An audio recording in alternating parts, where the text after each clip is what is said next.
ദൈവ തിരുനാമത്തിന് മഹത്വം. എല്ലാ പ്രിയപ്പെട്ടവർക്കും ക്രിസ്തുവേശുവിൽ സ്നേഹ വന്ദനം. ഒരു ക്രിസ്ത്യാനിയെ സംബന്ധിച്ച് സമർപ്പണം ജീവിത വിജയത്തിലേക്കുള്ള നല്ല വഴി എന്നതിലുപരി ജീവിത വിജയത്തിലേക്കുള്ള ഏക വഴിയാണ്. റോമാലേഖനം 12-ാം അധ്യായത്തിൻ്റെ 1-ാം വാക്യത്തിൽ നാം ഇങ്ങനെ വായിക്കുന്നു: സഹോദരന്മാരെ, ഞാൻ ദൈവത്തിൻ്റെ മനസ്സലിവ് ഓർപ്പിച്ച് നിങ്ങളെ പ്രബോധിപ്പിക്കുന്നത്, നിങ്ങൾ ബുദ്ധിയുള്ള ആരാധനയായി നിങ്ങളുടെ ശരീരങ്ങളെ ജീവനും വിശുദ്ധിയും ദൈവത്തിന് പ്രസാദവുമുള്ള യാഗമായി സമർപ്പിക്കുവിൻ. മറ്റൊരിടത്ത് നാം വായിക്കുന്നു: നമ്മുടെ ദേഹവും ദേഹിയും ആത്മാവും ഒരുപോലെ ദൈവസന്നിധിയിൽ സമ്പൂർണമായി സമർപ്പിക്കണം. ലോകം, ജഡം, പിശാച് ഇത് ഓരോ മനുഷ്യനെയും കീഴ്പ്പെടുത്തുവാനും അതുമൂലം തകർക്കുവാനും ശ്രമിച്ചുകൊണ്ടിരിക്കും. എന്നാൽ അതിനെ അതിജീവിക്കുന്നവനാണ് യഥാർത്ഥ ക്രിസ്തു ഭക്തൻ.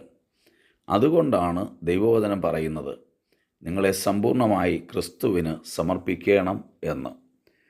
റോമാലേഖനം 6-ാം അധ്യായത്തിൻ്റെ 13-ാം വാക്യത്തിൽ നാം ഇങ്ങനെ വായിക്കുന്നു: നിങ്ങളുടെ അവയവങ്ങളെ അനീതിയുടെ ആയുധങ്ങളായി പാപത്തിന് സമർപ്പിക്കുകയും അരുത്. നിങ്ങളെ തന്നെ മരിച്ചിട്ട് ജീവിക്കുന്നവരായും നിങ്ങളുടെ അവയവങ്ങളെ നീതിയുടെ ആയുധങ്ങളായും ദൈവത്തിന് സമർപ്പിച്ചുകൊള്ളുവീൻ. അപ്പം നമ്മെ ആർക്ക് സമർപ്പിക്കരുത്, ആർക്ക് സമർപ്പിക്കണം എന്ന് അവിടെ വ്യക്തമാക്കിയിട്ടുണ്ട്. പാപത്തിന് സമർപ്പിക്കരുത്, തിരിച്ച് ദൈവത്തിന് സമർപ്പിക്കണം. പലപ്പോഴും കൺമോഹം, ജഡമോഹം, ജീവനത്തിൻ്റെ പ്രതാപം ഇത് ഓരോ മനുഷ്യനെയും ദൈവത്തിൽ നിന്ന് അകറ്റി ലോകത്തിലേക്കും ജഡത്തിലേക്കും പിശാചിലേക്കും വലിച്ചടിപ്പിക്കും. അതിനൊരിക്കലും വിധേയപ്പെടാതെ അതിൽ നിന്ന് വിട്ടകന്ന് ദൈവത്തോടടുത്ത് ജീവിക്കുവാനും നമ്മുടെ ജീവിതത്തെ സമ്പൂർണമായി ദൈവത്തിന് സമർപ്പിക്കുവാനുമാണ് തിരുവചനം നമ്മോട് ആവശ്യപ്പെടുന്നത്. നാം പൂർണ്ണമായി ദൈവത്തിന് സമർപ്പിക്കപ്പെടണം എങ്കിൽ നമ്മുടെ ജഡസ്വഭാവം പൂർണ്ണമായി ഇല്ലാതെയാകണം. പൗലോസ് അപ്പോസ്തലൻ കൊരിന്ത്യർക്ക് എഴുതിയ 1-ാം ലേഖനം 15-ാം അധ്യായം 31-ാം വാക്യത്തിൽ ഇങ്ങനെ എഴുതിയിട്ടുണ്ട്: ഞാൻ ദിവസേന മരിക്കുന്നു, ഐ ഡൈ ഡെയിലി. ജഡത്തെ മരിപ്പിക്കുന്നു, ജഡത്തിൻ്റെ ഇച്ഛകളെ മരിപ്പിക്കുന്നു, അതുമൂലം പാപത്തിൽ നിന്ന് ഒഴിഞ്ഞിരിക്കാൻ കഴിയുന്നു. അങ്ങനെ ദൈവത്തോടടുക്കുവാനും ദൈവത്തിന് നമ്മെ തന്നെ സമർപ്പിക്കുവാനും നമുക്ക് കഴിയും. 20-ാം നൂറ്റാണ്ടിലെ ഏറ്റവും വലിയ സുവിശേഷകരിൽ ഒരാളായിരുന്നു Bill Bright. The 4 spiritual laws, 4 ആത്മീയ തത്വങ്ങൾ എന്ന ഒരു ട്രാക്റ്റും ജീസസ് എന്ന പേരിലുള്ള ഫിലിമും കൊണ്ട് അദ്ദേഹത്തിൻ്റെ സഹപ്രവർത്തകരെ ഉപയോഗിച്ച് ലോകം മുഴുവൻ അദ്ദേഹം സുവിശേഷം അറിയിച്ചു. 400 കോടി ആളുകൾക്ക് രക്ഷയുടെ സുവിശേഷം എത്തിച്ചു കൊടുക്കുവാൻ അദ്ദേഹത്തിൻ്റെ പ്രവർത്തനങ്ങൾക്ക് കഴിഞ്ഞു. മാത്രമല്ല 15 കോടി ആളുകളെ അതുമൂലം നിത്യനരകത്തിൽ നിന്നും ക്രിസ്തുവിങ്കിലേക്ക്, നിത്യജീവനിലേക്ക് നയിക്കുവാനും അദ്ദേഹത്തിനിടയായി. വളരെ പ്രാർത്ഥിക്കുന്ന ഒരു മനുഷ്യൻ, വളരെ പെട്ടെന്ന് വളരെ വിജയകരമായ ഒരു മുന്നേറ്റം സുവിശേഷ ലോകത്തിൽ നടത്തി. 15 കോടി ആളുകൾ ക്രിസ്തുവിന് സമർപ്പിതരായി തീരത്തക്കതുപോലെ അവർക്ക് ദൈവവചനം എത്തിച്ചു കൊടുക്കുവാൻ ആ മനുഷ്യനെ ദൈവം ഉപയോഗിച്ചു. സമകാലിക ലോകത്തിലെ ഏറ്റവും നല്ല എഴുത്തുകാരനും മോട്ടിവേഷണൽ സ്പീക്കറും ലോകം അറിയുന്ന സുവിശേഷകനുമായ ഏറ്റവും വലിയൊരു സഭയുടെ പാസ്റ്ററായ റിക് വാറൻ ഒരിക്കൽ ബിൽ ബ്രൈറ്റിനോട് ചോദിച്ചു, എന്താണ് നിങ്ങളുടെ ശുശ്രൂഷയുടെ വിജയത്തിന് കാരണം? ബിൽ ബ്രൈറ്റിൻ്റെ മറുപടി ഇതായിരുന്നു: ഞാൻ ചെറുപ്പത്തിൽ ദൈവവുമായി ഒരു ഉടമ്പടി ഉണ്ടാക്കി. അത് ഞാൻ എഴുതി അടിയിൽ ഒപ്പിട്ടു. ആ വാചകം ഇങ്ങനെയാണ്: ഇന്നു മുതൽ ഞാൻ യേശുവിൻ്റെ അടിമയാണ്.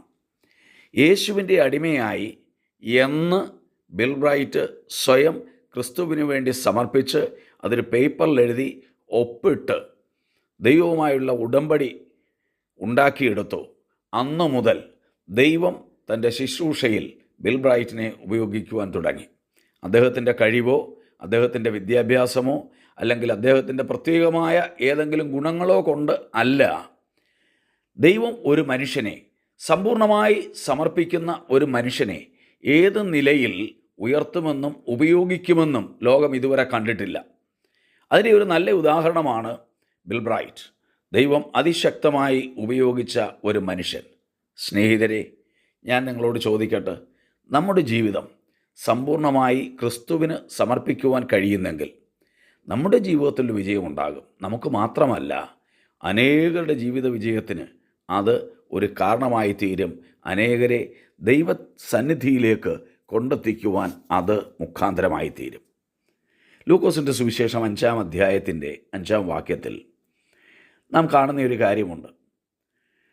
പത്രോസ് യേശുവിനോട് പറയുകയാണ്, നാഥ, ഞങ്ങൾ രാത്രി മുഴുവൻ അധ്വാനിച്ചിട്ടും ഒന്നും കിട്ടിയില്ല.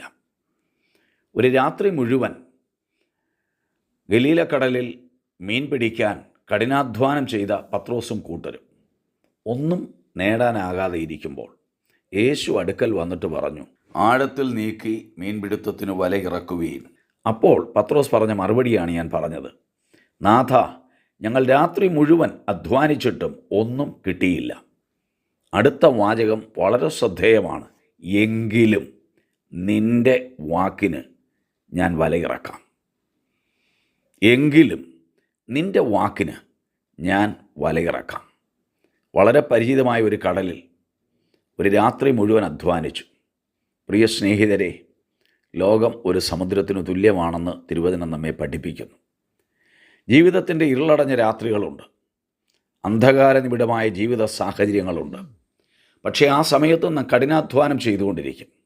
എത്ര കഠിനാധ്വാനം ചെയ്താലും ഒന്നും നേടാനാകാതെ, ഒരു രാത്രി മുഴുവൻ അധ്വാനിച്ചിട്ടും ഒന്നും നേടാനാകാതെ, ഈ ലോകമാകുന്ന സമുദ്രത്തിൽ അറിവും പരിചയവും ഒക്കെ ഉപയോഗിച്ച് നന്നായി അധ്വാനിച്ചിട്ടും ഒന്നും നേടാനാകാതെ നിരാശയിലിരിക്കുന്ന നിന്നോട് ദൈവം പറയുന്നു, ദൈവത്തിൻ്റെ വാക്ക് അനുസരിച്ച് നീ പ്രവർത്തിക്കുക.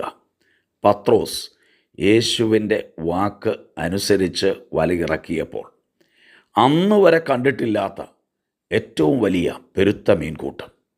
അവിടെ എഴുതിയിരിക്കുന്ന ഒരു വാക്ക് വളരെ ശ്രദ്ധേയമാണ്. അവർ സംഭ്രമിച്ചു പോയി. യേശുവിൻ്റെ വാക്കിനെ അനുസരിച്ച് വലയിറക്കിയപ്പോൾ, യേശുവിൻ്റെ വാക്കിൻ്റെ മുൻപിൽ തങ്ങളെ തന്നെ സമർപ്പിച്ചപ്പോൾ ലഭിച്ചതായ നന്മ കണ്ട്, അനുഗ്രഹം കണ്ട് ഭയപ്പെട്ടുപോയി.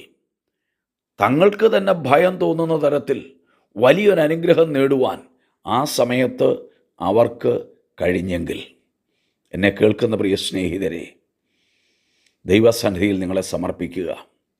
ദൈവത്തിൻ്റെ വാക്കനുസരിച്ച് നിൻ്റെ ജീവിതം മുന്നോട്ട് നയിക്കുക. യേശുവിൻ്റെ വാക്കിന് നീ പ്രവർത്തിക്കുക. ദൈവം നിന്നെ അനുഗ്രഹിക്കും. അത് നിനക്ക് മാത്രമല്ല, അടുത്ത ആളുകൾക്കും. തൊട്ടടുത്ത പടകിലുള്ള ആളുകളും വന്നു, 2 പടകും നിറഞ്ഞു. നിൻ്റെ ചുറ്റുപാടുമുള്ള ആളുകൾക്കും അതൊരു വലിയ അനുഗ്രഹമായിരിക്കും. സമ്പൂർണ്ണമായി സമർപ്പിക്കപ്പെട്ട ഒരു മനുഷ്യൻ തനിക്ക് മാത്രമല്ല, മറ്റുള്ളവർക്കും ഒരനുഗ്രഹമായി മാറും.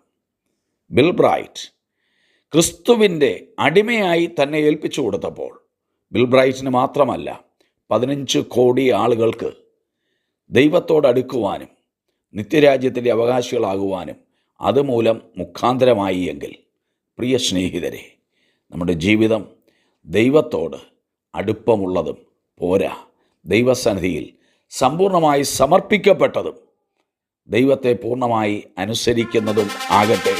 അത് നമുക്കും മറ്റുള്ളവർക്കും നന്മയ്ക്കും അനുഗ്രഹത്തിനും കാരണമായി ദൈവനാമത്തിന് അത് മഹത്വമായി തീരും. ഈ വചനങ്ങളാൽ ദൈവം നമ്മെ അനുഗ്രഹിക്കട്ടെ. Thank you.